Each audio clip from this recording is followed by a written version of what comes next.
सुप्रभात मान्यवर, एक नए वीडियो में आपका स्वागत है। आज का जो वीडियो है वो बहुत ही ज़्यादा इम्पोर्टेंट है उन लोगों के लिए जो पहली बार विदेश यात्रा करना चाहते हैं। दरअसल मुझसे बहुत सारे लोग पूछते हैं कि किस तरह से जो है उनको हेजिटेशन है कि कैसे फ़्लाइट के टिकट बुक करने हैं या किस तरह से जो है फ़ॉरेन ट्रैवल किया जा सकता है, क्या-क्या डॉक्यूमेंट्स लगते हैं, ये वीज़ा या पासपोर्ट क्या होता है। तो इस बारे में इस वीडियो में आज हम शुरू से लेके आखिर तक बात करेंगे कि दरअसल एक फॉरेन ट्रैवल आप कैसे कर सकते हैं, किसी भी देश में आप कैसे ट्रैवल कर सकते हैं, इसकी पूरी इन्फॉर्मेशन आज इस वीडियो में हम लोग बात करेंगे। जो कि हम लोग बिल्कुल बेसिक जो डॉक्यूमेंट्स है, वहाँ से लेके वहाँ पहुँचने तक के लिए पूरी बात करेंगे कि क्या-क्या प्रोसेस होता है, इसमें इमिग्रेशन क्या है, कस्टम क्या है और एयरपोर्ट्स पे जाके बोर्डिंग पास कैसे लेते हैं या चेक इन कैसे होता है। ये सारी बातें आज हम इस वीडियो में बात करने वाले हैं।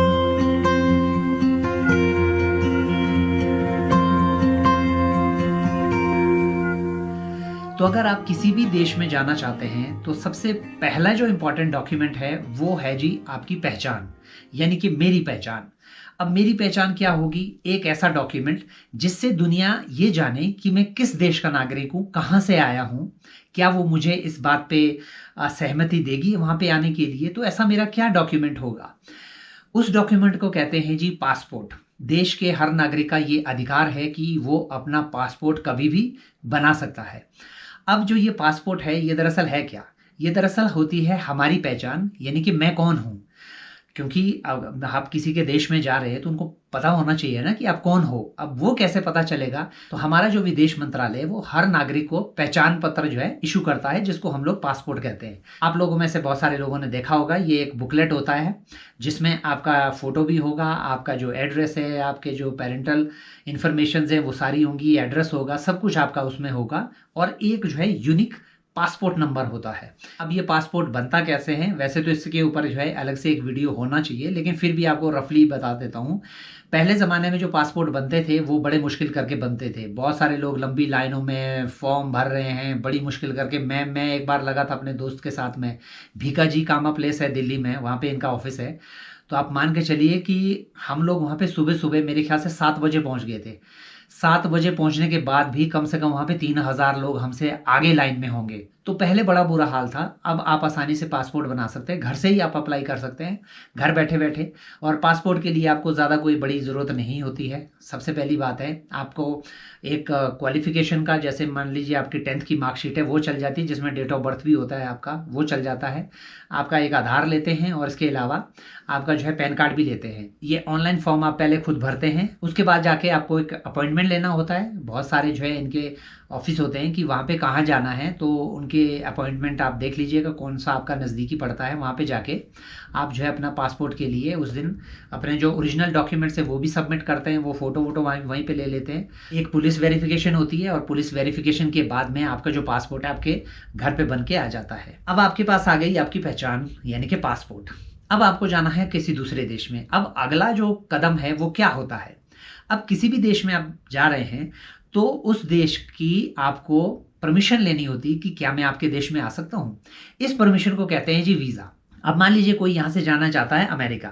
अब उसको क्या करना होगा? अमेरिकन सरकार से एक परमिशन लेनी होगी कि मैं अमेरिका आना चाहता हूँ। तो उसको क्या करना पड़ेगा? अप्लाई करना पड़ेगा वीज़ा। अब जो वीज़ा होते हैं वो कई तरह के हैं। अब जैसे मान लीजिए हम लोग हैं जो घुमक्कड़ आदमी हैं, तो हम लोगों के लिए लगता है टूरिस्ट वीज़ा।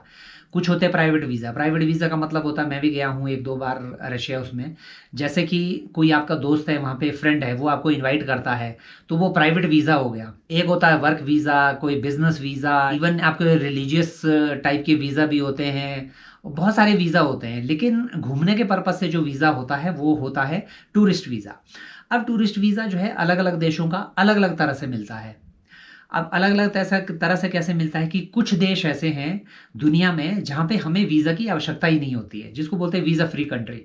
यानी कि हम सीधा अपनी फ्लाइट बुक करें, उस देश में पहुँच जाएँ और हम उस देश में एंट्री कर सकते हैं। और दूसरे नंबर पे आता है जी ई-वीज़ा। आपको किसी एम्बेसी में नहीं जाना, कहीं पे नहीं जाना। आप घर बैठे-बैठे उस देश की ऑफ़िशियल वेबसाइट पे जाइए, उसमें अपनी डिटेल्स फ़िल कीजिए, अपना पासपोर्ट वगैरह जो भी वो माँगते हैं, अपनी फ़ोटोज़ वगैरह वहाँ पे लगा दीजिए और एक फ़ी होती है हर वीज़ा की, वो आपको वहाँ पे करनी है और जो खास करके ई वीज़ा है वो 4 से 7 दिन के बीच में आ जाते हैं। क्योंकि हमारे जो पासपोर्ट की रैंकिंग है उतनी अच्छी है नहीं, तो ज़्यादातर देशों में हमें वीज़ा अप्लाई करना पड़ता है एम्बेसी के थ्रू, यानी कि उस देश का जो एम्बेसी है या कॉन्सुलेट है वहाँ पे जाके खुद वीज़ा अप्लाई करना पड़ेगा।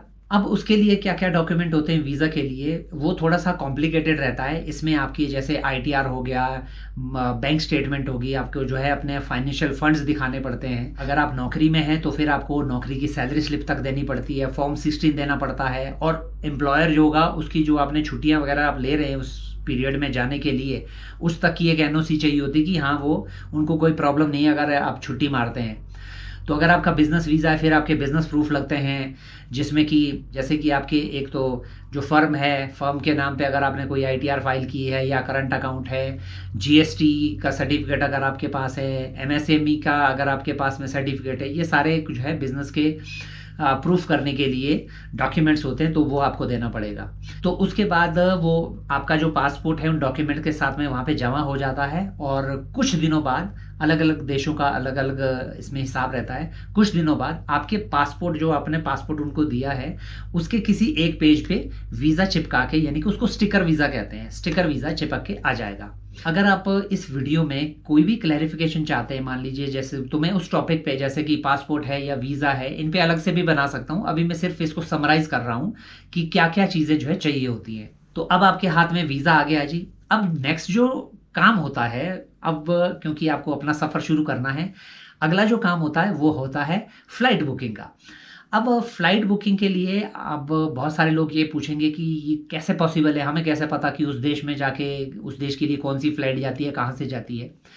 तो आज की डेट में सबसे अच्छी बात ये है कि बहुत सारी वेबसाइट्स हैं, जो फ्लाइट्स को कंपेयर करती हैं। अलग-अलग वेबसाइट की फ्लाइट्स जो प्राइसेज़ है, उनको कंपेयर करती है।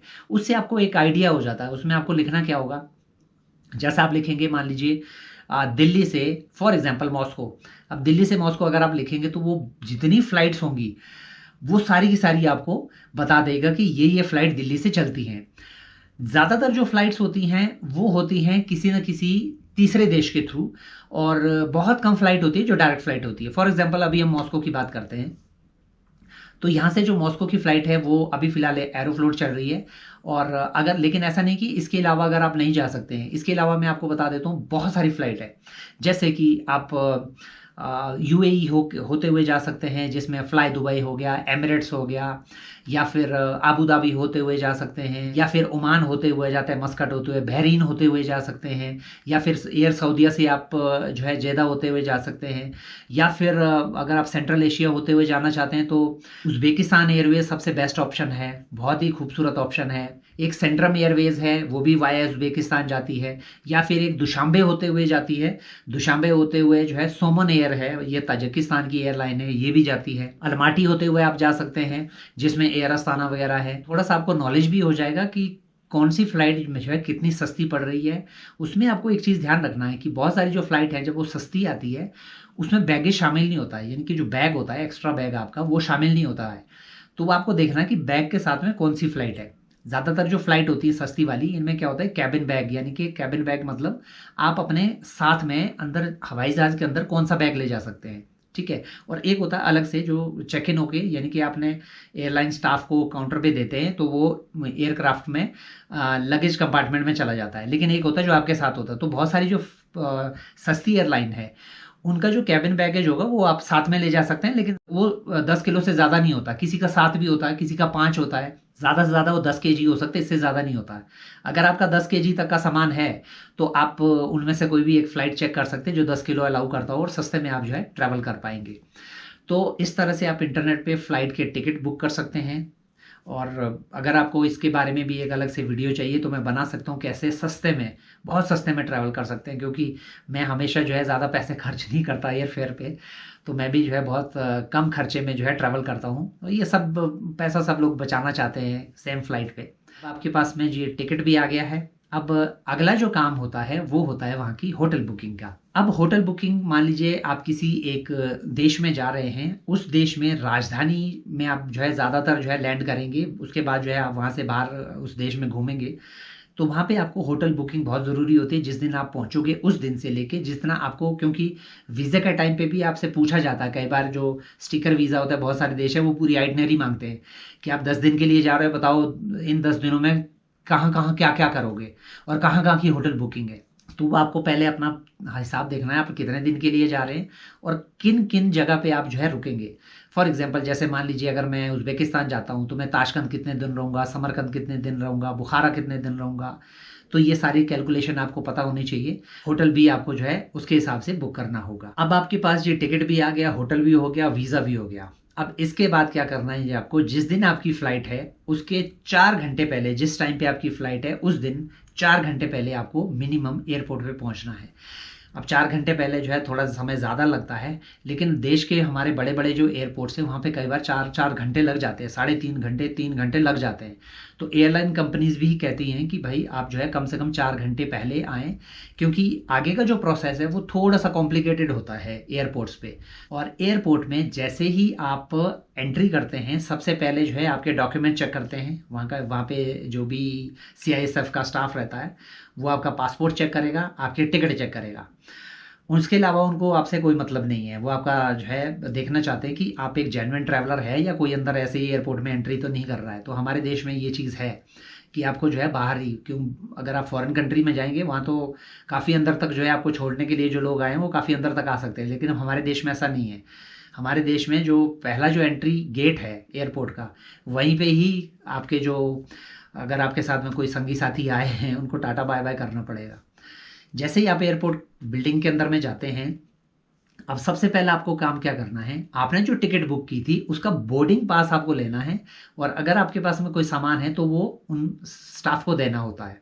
अब उसके लिए आपको क्या करना है, वहाँ पे क्या होता है कि बहुत बड़ी बड़ी जो है LEDs लगी रहती हैं, उनमें फ़्लाइट के नंबर और उसका जो डेस्टिनेशन है, यानी कि फॉर एग्जांपल अभी हम लेते हैं दिल्ली से, मान लीजिए कोई भी एक डेस्टिनेशन ले लीजिए, इस्तांबुल ले लीजिए, तो उसमें लिखा होगा ये फ़्लाइट नंबर है, इतने बजे की है और दिल्ली से इस्तांबुल, और उसमें लिखा होगा कि उस फ्लाइट का कौन सा काउंटर है। तो आपको करना क्या है, उस फ्लाइट का जो काउंटर होगा वहाँ पे आपको चले जाना है, और वहाँ पे जाते ही आपको पहले ही दिख जाएगा कि वहाँ पे भी स्क्रीन लगी रहती है कि इकोनॉमी क्लास के लिए या बिज़नेस क्लास के लिए। अगर आपकी इकोनॉमी की टिकट है तो इकोनॉमी क्लास में आप खड़े हो जाइए। तो एयरलाइन जो स्टाफ है 4 घंटे पहले वहाँ पे आ जाता है और चेक इन शुरू हो जाता है। अब चेक इन करते हुए वो इंटरनेशनल फ़्लाइट में क्या होता है कि एयरलाइन जो स्टाफ है वो भी आपसे थोड़े बहुत क्वेश्चन पूछता है।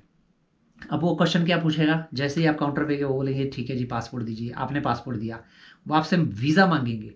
अब जो खास करके पहली बार जा रहे हैं देश से बाहर, उनके साथ में ये समस्या होती है, क्योंकि एयरलाइन जो स्टाफ है वो भी कई बार जो है बोर्डिंग पास डिनाई कर सकता है अगर उनको थोड़ा सा भी कुछ होता है, क्योंकि उनको ऑथोराइज़ किया होता है हमारे देश की सरकार ने, यानी कि जो हमारे इमिग्रेशन है, कि भाई ऐसे लोगों को बोर्डिंग पास ही मत देना। तो वहाँ पे आपको थोड़ा सा ध्यान रखना है। जैसे ही फॉर एग्जांपल आपसे वो क्वेश्चन थोड़े बहुत पूछते हैं कि आप कहाँ जा रहे हो, आप बोलोगे जी मैं फॉर एग्जांपल मैं इस्तांबुल जा रहा हूँ। किस लिए जा रहे हैं आप, तो आप बोलना मैं घूमने के लिए जा रहा हूँ। पहली बार जा रहे हैं, आप बोलिए हाँ मैं पहली बार जा रहा हूँ, क्योंकि आपका जो, अगर आपका पासपोर्ट बिल्कुल नया है तो उसमें तो कोई एंट्री स्टैम्प तो है नहीं, तो आपको बोलना है हाँ जी मैं पहली बार जा रहा हूँ। तो जैसे ही आप पहली बार बोलेंगे हो सकता है वो रेफ़र करे अपने टीम लीडर के लिए। फिर वो टीम लीडर भी 3-4 क्वेश्चन आपसे पूछता है कि आप करते क्या हैं क्या है। दरअसल होता क्या है, वो एयरलाइन स्टाफ को इमिग्रेशन ने इसीलिए मना किया होता है कि कहीं कोई ऐसा इंसान तो नहीं जा रहा है जो वापस ही नहीं आ गया, यानी कि डोंकी मार रहा हो, किसी देश में जाए और वहाँ से वापस ना जाए। उस चक्कर में क्या हो जाता है, हमारे उस देश के साथ में जो पासपोर्ट रैंकिंग में जो प्रॉब्लम होता है वो फिर गड़बड़ हो जाता है। फिर वो एयरलाइन स्टाफ की जिम्मेवारी होती है उस बंदे को वापस लाना, क्योंकि वहाँ का इमिग्रेशन अगर उसको रिजेक्ट कर दिया तो जो एयरलाइन है उसको फिर वापस भी लेके आना पड़ेगा उसको। तो इसलिए जो एयरलाइन स्टाफ होता है ये सब करता है। तो उसके बाद अगर आपका सब कुछ ठीक हो जाए, तो अगर आपके पास में एक्स्ट्रा बैग है कैबिन बैगेज के अलावा, तो वो क्या करेंगे, आपसे बैग ले लेंगे और उसको तोलेंगे जितनी उसकी लिमिट होगी। एयरलाइन में एक चीज़ होती है कि हर एयरलाइन का अपना अपना वो होता है, कोई 23 किलो लेता है, कोई 30 किलो लेता है, अलग अलग होता है। तो वहाँ वो जो मशीन होती है उस पर रख के, जैसे ही आप उस पर रखेंगे वो अपने आप वेट आ जाता है। तो अगर वो वेट ज़्यादा हो तो पैसे भी चार्ज कर लेते हैं। तो आपको ये ध्यान रखना कि कितना अलाउड है इसमें।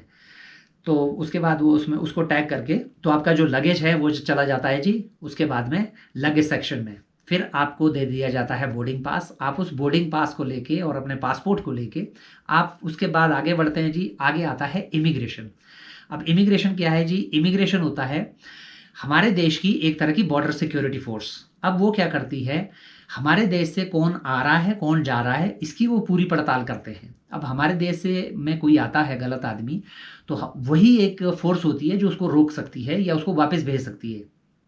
ठीक ऐसे ही जब जा रहे होते देश से बाहर, तो ये भी वो देखते हैं कि कोई गलत आदमी तो देश से बाहर नहीं जा रहा, देश का नाम खराब करेगा या वापस ही नहीं आएगा, डोंकी मार लेगा।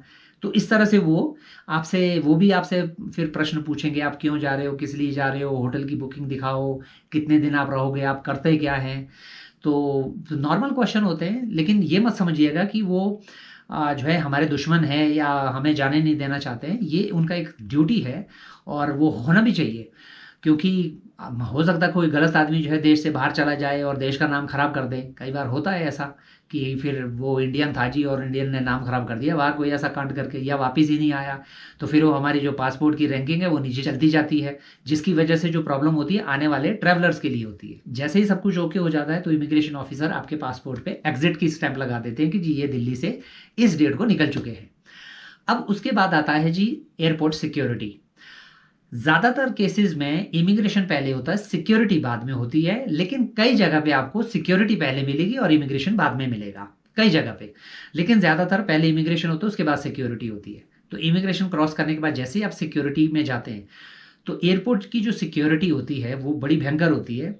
आपकी बेल्ट आपको उतारनी पड़ेगी, जूते आपको उतारने पड़ेंगे, बेल्ट जो इलेक्ट्रॉनिक्स गैजेट्स हैं वो आपको एक ट्रे में रखने पड़ेंगे, अपनी बेल्ट, अपना पर्स, सब कुछ निकाल के आपको रखना पड़ेगा।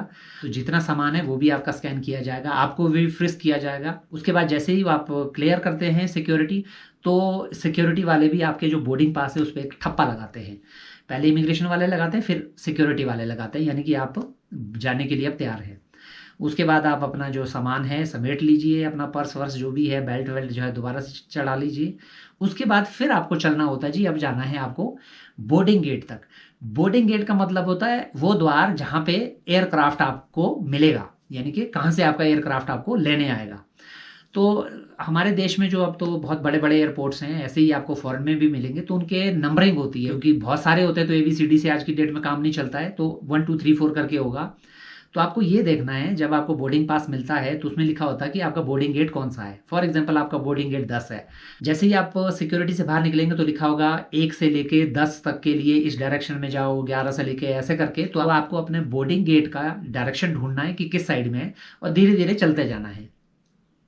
उसके बीच में बीच में एक आएगा, उसको बोलते हैं जैसे ड्यूटी फ्री जोन। उसमें आप शॉपिंग कर सकते हैं, दरअसल उस पर टैक्स नहीं लगता है।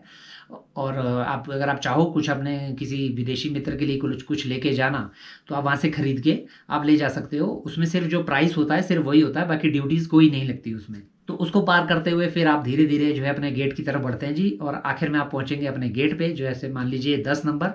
फिर वहाँ पे आपको बहुत सारे आपके जो एयरक्राफ्ट में आपके साथ में लोग जाएंगे वो बैठे हुए आपको मिलेंगे या आ भी रहे होंगे। तो आपको टाइम देखना है कि अभी फ्लाइट के लिए कितना टाइम है। लगभग आधा घंटे पहले या कुछ एयरलाइंस 40 मिनट पहले भी बोर्डिंग शुरू कर देती है। तो फिर जैसे ही बोर्डिंग होती है तो सब एक क्यू में खड़े होते हैं, वहाँ पे एयरलाइन का स्टाफ होता है, और वो फिर बारी बारी से वो अपना बोर्डिंग पास उनको देना है, वो फाड़ते जाते हैं और उसका जो काउंटर फॉइल है वो आपको दे के जाते हैं। और फिर आप वहाँ से निकलते हैं जी। आप एक एरो ब्रिज के थ्रू आप पहुँच जाते हैं जी एयरक्राफ्ट के अंदर में। एयरक्राफ्ट का जो क्रू है वो भी आपका बोर्डिंग पास चेक कर सकता है। तो उसके बाद फिर आपको जो सीट्स हैं जो भी आपको असाइन हुई है वहाँ पे जाके आपको बैठिए, और अगर आपके पास वो बड़ा बैग है तो आप उसको ओवरहेड कंपार्टमेंट में आप रख सकते हैं, नहीं तो आप पैर के पास में भी रख सकते हैं अगर छोटा है तो इस तरह से बोर्डिंग होती है जी। और उसके बाद आपका जो एयरक्राफ्ट है कुछ ही मिनटों में वहाँ से टेक ऑफ कर जाएगा। अब टेक ऑफ करने के बाद अगर आपकी फ़्लाइट है डायरेक्ट तो पहुँचेंगे आप उस देश में डायरेक्ट। अगर आपकी फ़्लाइट है किसी तीसरे देश के थ्रू, मान लीजिए फॉर एग्जांपल आप दिल्ली से एमिरेट्स की फ़्लाइट में जाते हैं इस्तांबुल के लिए। अब पहली जो फ़्लाइट होगी वो होगी दिल्ली से आपकी दुबई के लिए। अब आप दिल्ली से पहुँचे दुबई खाते पीते हुए एयरक्राफ्ट के अंदर में, दुबई में वो जहाज़ लैंड करेगा। अब वहाँ पे क्या होगा, वहाँ पे एक चीज़ होगी कि आपको एयरपोर्ट से बाहर नहीं निकलना होता है, तो वहाँ पे एक ट्रांजिट जोन होगा। तो वहाँ पे लिखा होगा कि आउट के लिए ये वाला है और ट्रांजिट वाले पैसेंजर इस साइड में। तो आपको ट्रांजिट वाले में जाना है, क्योंकि आपको उस दुबई में तो जाना नहीं है, आपको ट्रांजिट करना है वहाँ से। तो आप उस ट्रांजिट जोन में चले जाइए। वहाँ पे एक बार फिर सिक्योरिटी चेक होगा, जो आपके पास सामान है वही सब फ्रिस्किंग व्रिस्किंग सब कुछ वैसे ही सेम होगा। उसके बाद वहाँ पे भी आपको बोर्डिंग गेट पे जाना है। वो एलईडीज लगे होंगे कि दुबई से अब इस्तांबुल के लिए जो फ्लाइट है वो अब आपकी कौन से गेट से जा रही है। वो जो आपको दिल्ली में बोर्डिंग पास मिला होगा, अगर आपका तीसरे देश के थ्रू फ्लाइट होगी तो आपको दो बोर्डिंग पास मिले होंगे, एक दिल्ली से दुबई, दूसरा दुबई से इस्तांबुल। तो आप दूसरा जो बोर्डिंग पास है वो देखिएगा उसमें कि इसमें कौन सा गेट आ रहा है, और वो सामने देखते रहिए स्क्रीन पे। कई बार बोर्डिंग गेट चेंज भी हो जाता है, और वहाँ पे जाके सेम वैसे ही बोर्डिंग गेट पे बैठ जाइए। फिर दोबारा से वैसे ही एयरलाइन का स्टाफ आएगा, आपके बोर्डिंग पास लेगा, और उसके बाद आप अपनी सीट के हिसाब से उसमें बैठ के आप सीधे पहुँच जाएंगे अपने डेस्टिनेशन पे। अब डेस्टिनेशन पे क्या होता है जी, जैसे ही डेस्टिनेशन पे आप निकलते हैं उसके बाद सबसे पहला जो सामना होता है वो होता है वहाँ की इमिग्रेशन से। इमिग्रेशन पे आपको घबराना नहीं है। मैंने बहुत सारे इसके वीडियो बनाए हैं। कई देश ऐसे हैं खतरनाक जहाँ का इमिग्रेशन सच में बहुत मुश्किल होता है।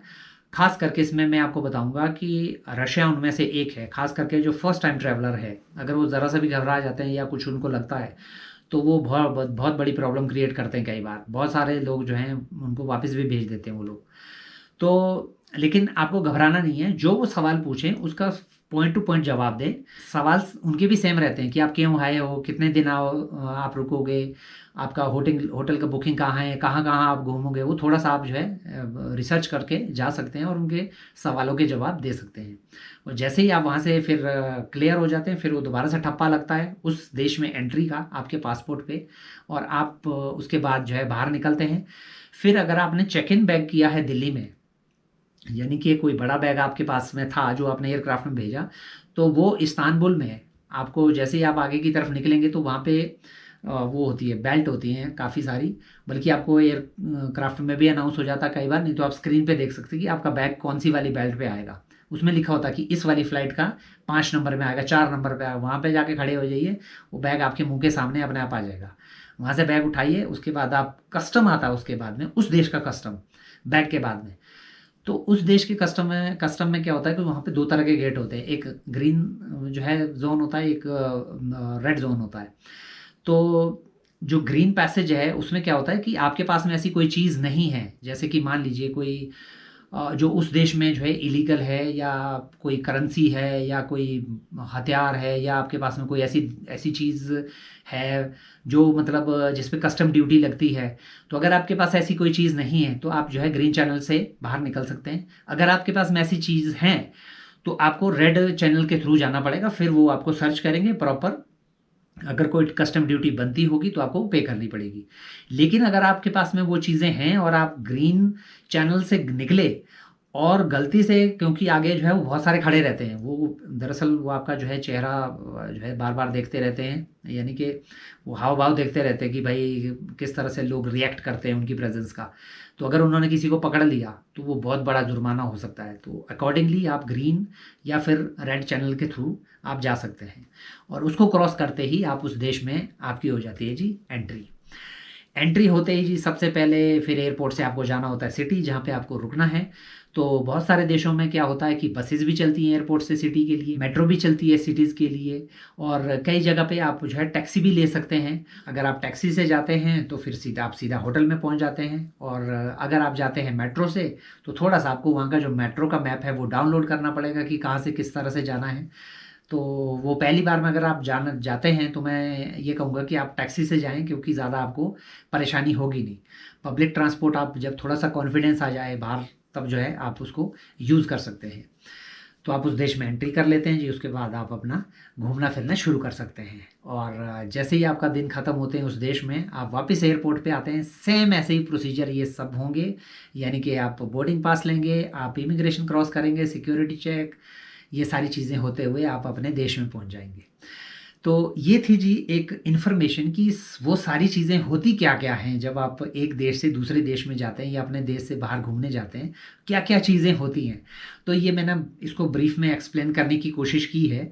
अगर आप चाहते हैं किसी एक पार्टिकुलर टॉपिक पे इसका वीडियो बने तो आप मुझे ज़रूर लिखिएगा, मैं इस पर वीडियो बनाऊँगा। तो आपको ये वीडियो कैसा लगा आप ज़रूर बताइएगा जी। बाकी मिलते हैं आपसे अगले वीडियो में, तब तक के लिए नमस्कार।